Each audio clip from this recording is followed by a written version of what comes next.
Umesh, welcome. Thank you for joining us at Contact Center World. As you know, we are a global association with over 200,000 members worldwide in the contact center space. And we wanted to talk to you. You have a very interesting background. You're doing some very interesting things at your company. So welcome to our online conference on artificial intelligence and other tech solutions. Raj, first, it's a pleasure to be with you today. Thank you for having me, and I look forward to this conversation and having some fun along the way with both you and the viewers through the topics that we will cover along the lines of artificial intelligence and what you outlined.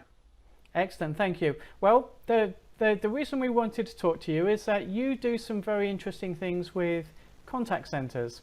That's our world, and I wanted to start off by asking you firstly, tell me, how did you get involved with setting up a company? You're one of the co-founders, so what's the story behind the organization, please? This goes back about 12 years, Raj. I've been, first of all, my own background, I'm a computer science engineer by education. Over my career, I've worked in two companies, both of which I founded, so I'm a serial entrepreneur. When I was coming out of my first company and thinking about what to do next, I was at a phase in life where you can say the cliched, I was at a go big or a go home type situation. So I was very interested to work on an idea, which was going to be my next company, and one that, you know, would have the similar odds of any startup succeeding, which is 1:10. But in my mind, if it were to succeed, hopefully it would have a massive impact in terms of people, the lives we could impact with our idea, but also, you know, massive impact in terms of shareholder value and do something big.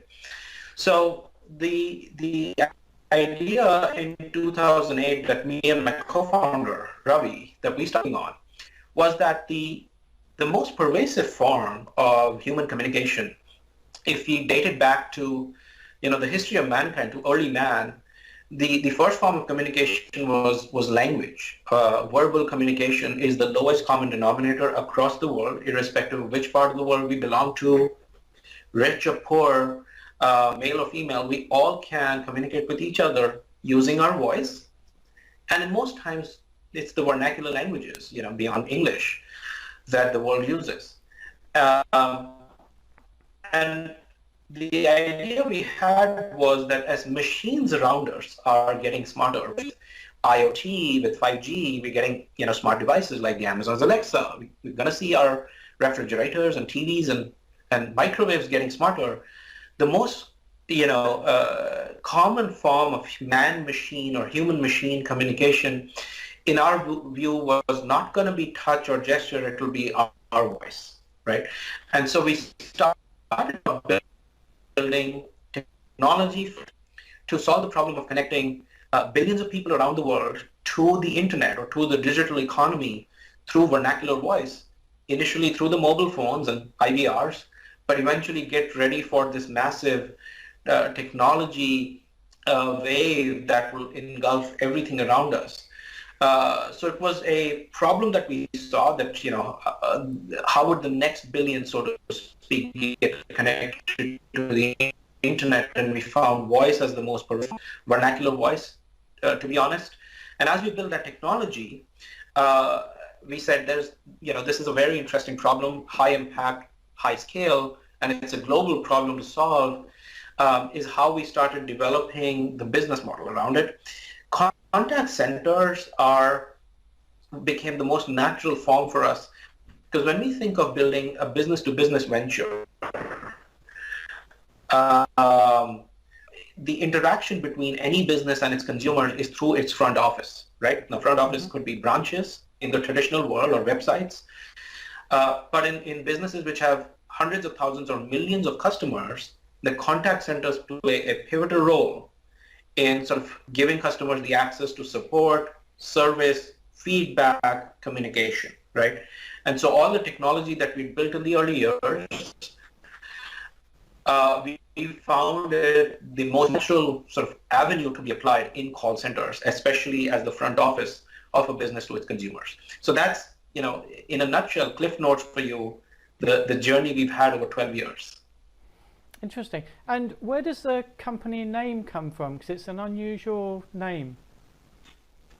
It is. Now I can go back to the time we were sitting in our office, a very tiny office, 12 years ago, and brainstorming company names. And it's a very fascinating aspect of founding companies when founders pick names. The word uniphore is a colloquial English word which, broadly speaking, means the universe. And for us, what it represented in our minds at that time as well, and even today, is that because we think of voice as the next frontier, the next communication channel between human and machine, we think it will cover every aspect of our lives. Call centers is just one part, but much like Amazon's Alexa, we're doing entertainment through voice. Mm-hmm. Arguably, we'll start to control our cars and other devices through voice. So having uniphore, which signifies the universe, as the universe of possibilities, was just what attracted us to this name, and it was a easy syllable word, and that's we just like it. Interesting. Thank you for that. So tell us what you guys do today at uniphore. What solutions do you have for contact centers? Raj, today uniphore is a artificial intelligence plus automation play into contact centers.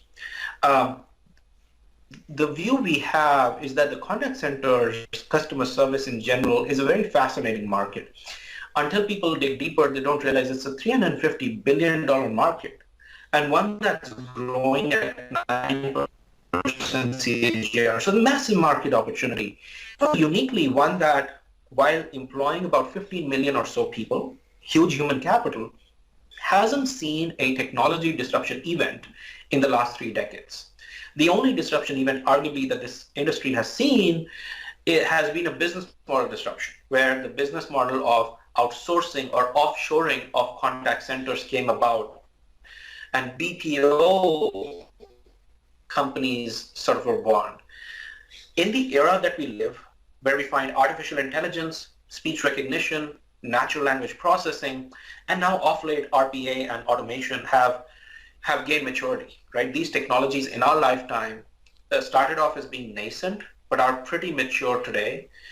It is imperative that we rethink what customer service in the next 7 years or 10 years is going to look like. And we rethink the entire technology stack. So what uniphore does in call centers is provide front office automation, which fundamentally means 3 things, right? If I were to trivialize it. The first, in the analogy of us flying a plane, the first thing that we do for contact centers, I call it autopilot, right?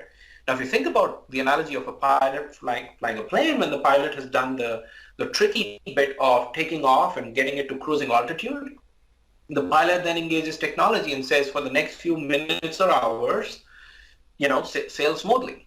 Mm-hmm. In the world of conversations or call centers, autopilot is AI taking over a complete conversation away from the human agent or the human rep, right? So this is the world of chat bots or voice bots, like Amazon's Alexa, but built for contact centers.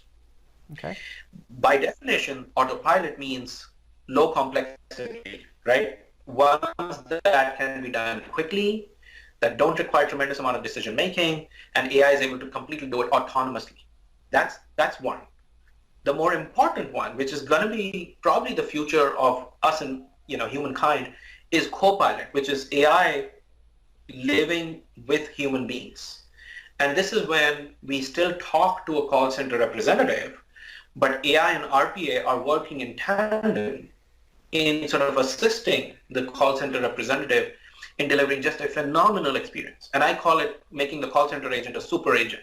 So think about the call center agent never putting you on hold, never saying, let me put you on hold while I make something happen for you, while I pull out your record, while I place this request.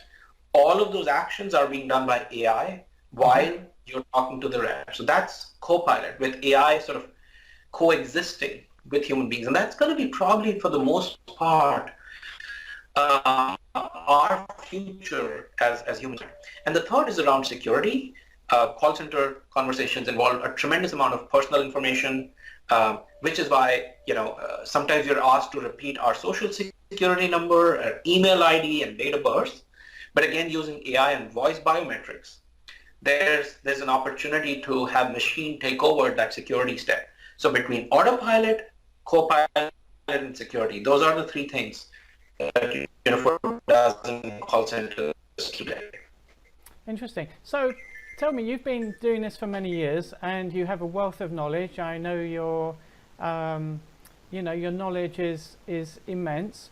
What do you find is the biggest misconception when people start talking about AI and contact centers? What do you find? It would be surprising to you, Raj. The biggest misconception, even today, with all the technology proliferation, bunch of startup activity, big companies and small companies, bringing out innovations in contact centers, even today, to most people that I meet who are not from the industry, when I say AI and contact centers, they immediately think of it as, oh, you're going to make us talk to inanimate objects now, right? Mm-hmm. And that's the point. It's not just about that. There is an element of us talking to bots and getting things done faster. But for the most part, the majority of AI would actually coexist with the human employee or the human agent in the call center and not necessarily replace them. So end of the day, the choice has to be to the consumer. As a consumer, there'll be things that I don't want to wait in a queue and, talk to somebody live. For example, if I'm trying to get the next flight to Boston, I'd rather do it on a chatbot or a voice bot and be done with it. But if it's a tricky transaction that I'm renegotiating my mortgage repayment and I want to get a deferral, I'd really want to talk to a real human being and, have that powwow, have that conversation, explain my situation and get a comforting response and then get my job done. It's in the latter case that there's an opportunity for AI to coexist mm-hmm. with the human and not necessarily replace them. So, to answer your question very directly, the biggest misconception that even today we kind of deal with is AI in contact centers is usually equated to replacing humans with machines. Right. And that's a smaller portion. The bigger portion is machines making humans more efficient, right? And that's really the one that I think in the next few years we're going to see a lot more of that happening. Okay, makes sense. And how sophisticated do you think we can get using AI in contact centers? What's the next evolution beyond what you're doing today? This is an area, Raj, that I see tremendous amount of opportunity yet to unfold in just the coming years. What has also happened this year, particularly with this COVID, the pandemic, another big phenomenon that this industry was not prepared for has happened. If you think about the genesis of the word contact center, you asked about the genesis of Uniphore as a brand, but think about contact center. The word center here was always supposed to represent a physical location where people go in and work and take calls and answer queries and get customers comfortable. In COVID, about 75% of this industry around the world is working remote, like all of us, right? Contact centers were never designed or were prepared to be that. In fact, a big analyst firm came out with a prediction that by the year 2025, 30% of this industry would go remote. Guess what? In the year 2020, 75% of this industry has been forced to go remote. And now that people have gone over this initial logistics hurdle, I suspect a vast majority of this industry will not return to the center in the contact center, right? So it's going to be remote. And what that does is open up a huge amount of opportunities as well as challenges for technology to come in and solve. That's the way I think about it. First, you're no more able to be next to every contact center agent. You're no more able to coach them personally. You're no more able to have a supervisor who can, have his or her eyes over, say, a group of 10 to 12 agents. And so you need AI to sort of step in for supervision, for monitoring, and for assistance. Then you have the issue of security. We are living in an era where data privacy and access to personal information is a huge deal for all of us, and I'm sure for you as well, as much as for me. And so When a call center agent who's now working remote in, say, his or her home in somewhere in Montana, which is not the official location where security of the premise and VPN setups are there, I'll be very uncomfortable with my information being accessed by this contact center employee sitting in his or her home. But without accessing my information, they can't serve me, right? And so there's an opportunity to bring in RPA, robotic process automation, along with AI to supplement the human being. So the data access is through the machines, and only filtered amount of data is given and presented to the contact center agent, which is just enough for them to be able to serve the customer. But it's not revealing important personal information about the customer to these agents, right? And that's a big deal in the era that we live today. Every telecom service provider, every bank, every insurer is now coming under heavy regulation and penalties for any data breach. So there's an opportunity to build technologies to prevent that. And the third, the big one, is the constant theme. There are so many opportunities within a call process or post a call process where automation can sort of come and augment the human. One of my customers just very ably put it for the viewers, and he described our technology as being the Yoda on the shoulder of the contact center agent. So if you picture that, having a Yoda on your shoulder, this is one who's able to guide you on how to handle a situation in the best possible way if you may or may not have encountered the situation before. This is also one where, let's say the customer says, I'm calling to change my plan, right? The step that the agent needs to do is go to an application, make the plan change happen, and then come back and say, congratulations, the plan is done, have a great day. Well, instead, as soon as the customer says, I want to change my plan, imagine a combination of AI and robotics made the plan change happen in 3 milliseconds and put a message back on the agent screen saying, tell the customer it's done, right? That makes the process extremely efficient. It's dramatically better customer experience, and it's converting your agents into super agents. So in the theme of looking at remote monitoring tools for remote contact center workers, providing AI tools where data security can be managed without having to give access to remote workers, and just using AI and robotics to augment the contact center agents. There's just a ton of possibilities. It's a ton of research AI areas that are yet unsolved. There are some frontier type work that's yet to happen in this industry.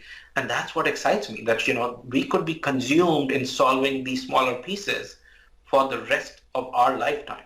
This isn't one which is getting stale in a hurry, right? Interesting. So just building on what you've just said, very interesting analogies you're presenting as well. A lot of us these days have grown up, or we're using cell phones, smartphones. Now with COVID, I think there's an even greater propensity for people to use their phone and do video calling. Do you see a future where maybe I will be on a video call with a contact center agent, and maybe there's AI sitting behind looking at my facial expressions and seeing if I'm happy with what I'm hearing, and not just looking at the conversation analytics, but looking at the visual side of the conversation as well? Raj, absolutely. You hit the nail, and that tells you you're so sharp about this area and you think hard about it. If you think about every aspect of business now, whether it's selling, marketing, recruiting in terms of HR, training people, if you think about healthcare, telehealth, all of those processes are now happening over video calls, just like you and I are interacting over today, right? And so the natural extension to the AI that's being developed for contact centers, which is really working on the audio part of it, on the voice part of it, you need to now think about extending that platform and adding video AI capabilities. So hypothetically, if you think about, I'm making a sales pitch, or I'm doing a webinar with 50 participants. I can't physically see all those 50 on the screen. I'm looking at myself and probably 3 or 4 others. It'd be great if someone were to come and tell me that, Umesh, when you said those topics and when you use those words and those expressions, you had majority of the crowd being attentive. And when you said that, you probably lost some of the reaction on those people. There were some people who were, giving facial reaction that they disagree with you, and that's an opportunity to drive engagement. This new remote world, Raj, which is the new reality, and even when, hopefully soon enough, when we are able to go back to our normal lives, this remote world will now be a permanent fixture, right? We absolutely need to rethink and apply our innovations to make them available to these new realities of video calls, video webinars, video sales sessions, video telehealth sessions, where the combination of contact center AI and audio AI, where you're using AI to figure out what was said and what's the outcome, but also combine it with video AI and just creating a richer set of tools which assist all of us in doing our jobs better. So that universe has just been accelerated in the last 3 months, candidly. Yeah, absolutely. And I couldn't agree more with you in terms of, the work from home model. Every single person I'm talking to who was forced to make that transition to a work from home model is pretty much, the jury's out with them on whether they're going to ever go back to a fully centralized office, or actually it's working pretty well. A lot of our staff like it, so I think the predictions from, about 2025 are thrown out the window, and I think you and I would probably agree a lot more people will be working from home in the future, even when we get back to some sense of normality. Now, just talking about contact centers again, my friend, Umesh, what do you think will happen in the future? Do you think AI will one day replace the contact center agent? My direct answer is no. I see a future where, if you think about the contact center agent, they are most passionate. This is a special group of people who dedicate their lives, who get trained, and who work really hard morning to evening, or sometimes in night shifts, and are very passionate about solving the customer's issues, solving the customer's problem, right? They are trained and they enjoy taking a sticky situation and helping the customer on the other end, and they derive joy in sort of helping, getting a customer out of a negative situation into a positive situation. So if you think about the spectrum of things that the contact center agents are able to do, it goes from the tactical, short, transactional conversations. When is my next repayment due? When is the next flight to Boston? When is the next train arriving?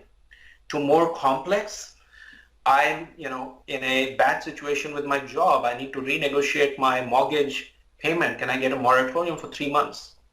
So if you think about category 1 versus category 2, category 1 is great for AI to completely take away from the contact center agent and leave them to focus on the category 2 type conversations, which are harder, which involve human empathy and human emotion.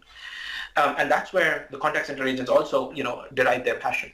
The third area that the contact center agents get to do their job, let's say category 3, which is not a conversation, but more administrative tasks, filling out forms, working through applications, pulling out information, etc. And category 3 is, again, activities that robotic process automation and AI can do on behalf of the agent. So AI would absolutely potentially replace the tasks that the agents do, which are mundane and transactional, short calls, administrative work like form filling or pulling out information. And then, they will continue to be our go-to medium for engaged, the more complex, the longer conversations where candidly human empathy and emotion play a big role, right? So short answer, I do not see AI replacing humans in the call center. I see AI augmenting humans in the call center, thereby making them more efficient for sure. And so what we will see in the future is we'll just get a lot more number of calls, a lot more interactions done by the same number of human beings. It just, comes in and makes us as human beings more effective. And candidly, call center or otherwise, that's the impact that AI will have on all of our lives. Outside of contact centers, what aspect of AI excites you the most, not relating to contact centers? Well, a couple of areas. First, I'll stretch the the platform beyond contact centers and say that I started off by saying that the front office of an enterprise is really where the enterprises and consumers get together, right? And that's a very fascinating world. It goes far beyond contact centers. It's sales, it's marketing. Candidly, it could be training and recruiting, right? In the world of healthcare, it's telehealth. All of these areas which are not contact center related, but are now becoming more conversational. We are all selling online. We are all marketing online. We're doing conferences and webinars online. And so there's an opportunity to extend AI beyond the call centers and make them available. You and I just covered the topic of video AI in it. The area completely beyond this, which is very fascinating to me, is in terms of computer vision, especially as it relates to self-driving cars. It's just a passion project for me to keep in touch, to study what's happening. I'm not a contributor to that world at all, but just as an AI enthusiast, I love to keep track of the new innovation and research that's happening there. And it's going to be a very fascinating world. But again, Raj, what you and I will see is as self-driving cars become more and more prevalent, and in our lifetime, we're going to see that happen. If you were to ask me, will they replace drivers? My answer will be no. They will augment drivers. There will be parts of our commute for which self-driving cars will be optimal. And there'll be parts of commute for which we will need a driver in the seat, where the AI will just assist the driver and make the journey safer, but not necessarily replace drivers completely all around the world. So the impact of AI in every industry is going to be similar, and it's very fascinating how fast this is all coming together. It certainly is. There's lots of interesting things happening. The last area I want to touch on, Umesh, is that I've looked at you guys. You've won lots of industry awards. Congratulations for those. Now, your company, as you know, is in the finals with us and the Top Ranking Performers Awards. It's 15 years in existence, and it's the most prestigious and probably the toughest awards program in the contact center world. How are you guys feeling about, showing off your solutions to our members and judges all around the world watching it and, voting on it? How do you feel about that? Well, first, Raj, it's an honor to be included, and I say this very genuinely. We've also been privileged and fortunate throughout our journey in the last 12 years to have been included in many different industry recognitions, academic recognitions, etc. Of course, like you said, this award is a prestigious one, and we certainly think that we'll be excited to be recognized through it. But more importantly, our endeavor is to use this platform and this opportunity to showcase the innovations that Uniphore and all our colleagues are doing around the world. We're a global company with offices in 10 different countries, to showcase that innovation, to showcase that technology, and more importantly, to showcase that impact that we are able to create with these products to the judges and to the community at large, right? We just think it's an honor to be included, and may the best innovation for the year win. But we feel that there's a lot of cutting-edge work that has gone in at Uniphore. Our customers around the world are a testament to it. Our investors are a testament to it, and we hope that your community, your judges, and the people involved can see that as well. Excellent, thank you, Umesh. It's been a pleasure talking to you. Stay safe, my friend. It's been really nice and very informative. You have a wealth of industry knowledge, and I hope that we will have an opportunity to invite you back again, not once, not twice, but many times as you guys continue to evolve and showcase some other fantastic technologies. So thank you again for your time today, and we'll see you again soon. Raj, it's a pleasure. Thank you for having me, and I'm happy to come back, and this was a fun conversation, as much as to share, but also to learn from the community at large. So thank you. Absolutely. Excellent. Thank you.